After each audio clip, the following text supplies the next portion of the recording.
Thank you, Count Corla. Minister, I had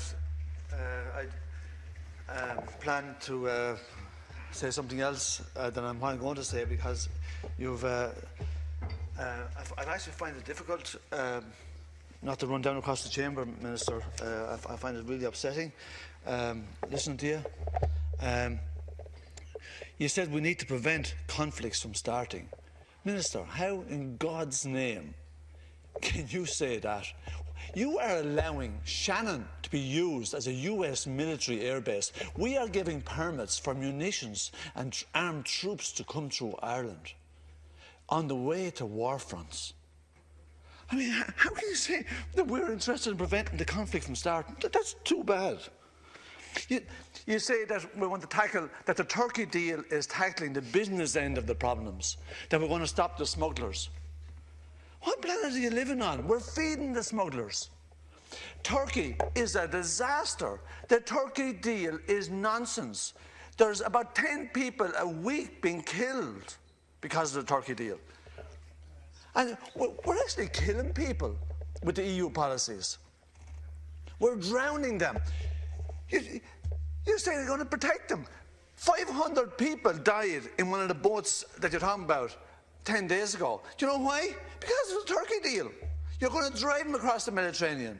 You're not going to stop them from coming. Putting up the borders, building 30-foot fences won't stop them from coming. This is crazy. I'd wait till he finishes the conversation. No, you can talk away, Minister. I mean, you obviously don't listen anyway, even if you are looking at me, right? I mean... It's an absolute disgrace, actually. Your conduct is despicable.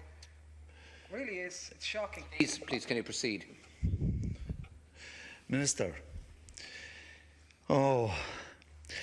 Listen, as you know, we were over in Calais 2 weeks ago and in Dunkirk. And the smugglers in Calais and Dunkirk are the only people doing well, because they're doing really well. They're making more money now than they were 6 months ago, because it's getting more difficult to get in. But you know what? Most of them are actually going to get in anyway, into Britain. They're actually getting in there, but they're having to pay. Families are paying 20,000 sterling to get to Britain from Dunkirk and Calais. Where's the money come from? Where the God's name do they get the money? Well, they have their cousins and relations back home beg, borrowing and stealing in order to come up with the money for them. Now, God help them, I mean, thinking that when they get to Britain that they're in the promised land, or Ireland either for that matter. But that's neither here nor there. But the smugglers are making a fortune. They've doubled their fees lately, doubled them. The minimum for an individual is 8,000 sterling. 8,000 sterling? Most kids are still chancing their arm with the trucks. They try and jump up between the cab and the trailer in the middle of the night in order to try and get up onto the roof, or try to get into the back of it when the thing is moving. People are dying at it.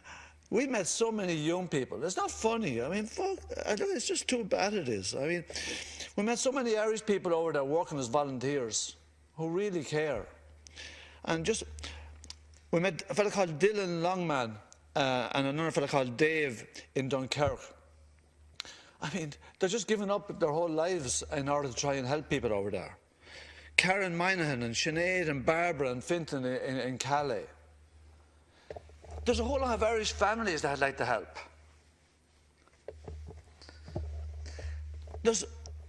We were invited to dinner in a makeshift cabin in Calais by a fella called Khan, and there was 9 guys there. They were all from Afghanistan. A couple of them told their story, but most of them said they couldn't because it was too upsetting.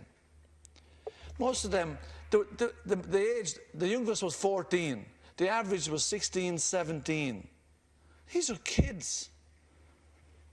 I mean, could we adapt a policy that, maybe, can we do something around just minors even? Can Ireland become a champion of minors in the area of refugees? Could we go to Calais and Dunkirk and process some of these people and see, can we take them in? And there's Irish families. It won't cost the state a penny. There's Irish families prepared to take them in. I promise I'll take in one myself. I met a kid of 15. He lost all his family.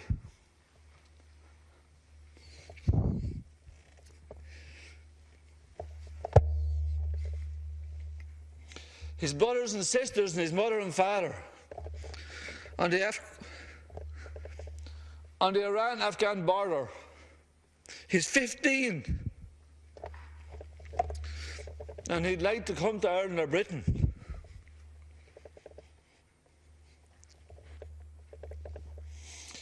We've often argued in here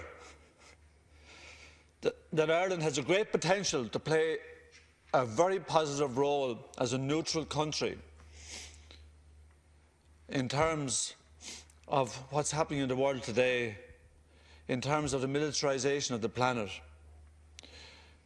But we have been so silent and complicit in the role that the US and France and Britain have played in the militarisation of the planet. And you say, Minister, that we want to address the causes. We are so quiet about Palestine and the genocide that Israel is trying to carry out there.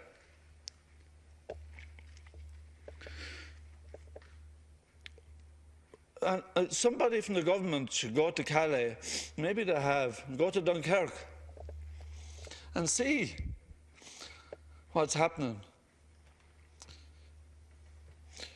There was a guy, the Afghans told us about a fella.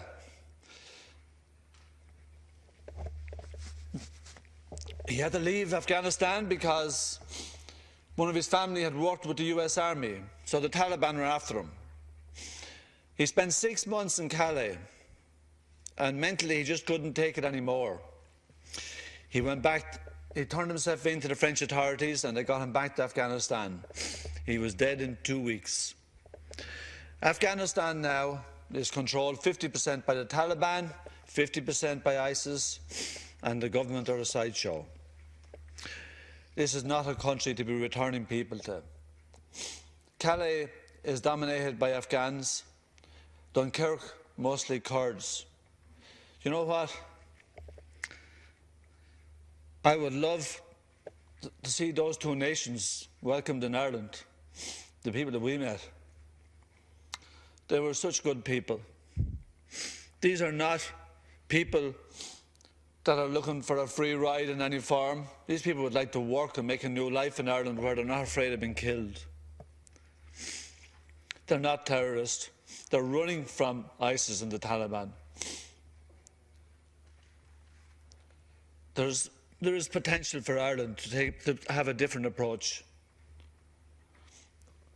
We can do things different. We can show that we care. And I believe that most Irish people do. But sadly, the approach of the government has been abysmal. I would plead with you to actually go to Dunkirk and Calais and set up a process where you can actually screen individuals, even if it's only all under 18. Let's just take minors. Oh, listen, we can't go wrong with it.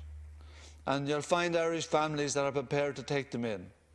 It will not be a burden on the state. They won't have to go through the difficult direct provisions process, which I had planned on talking about, but I'm not going to. Look at this. We are absolutely blessed in Ireland with the opportunities we have here. We're not afraid of bombs falling on us at night when we're asleep. We're not afraid of where the next bit of food is going to come from, generally speaking. We're not dying of hunger here.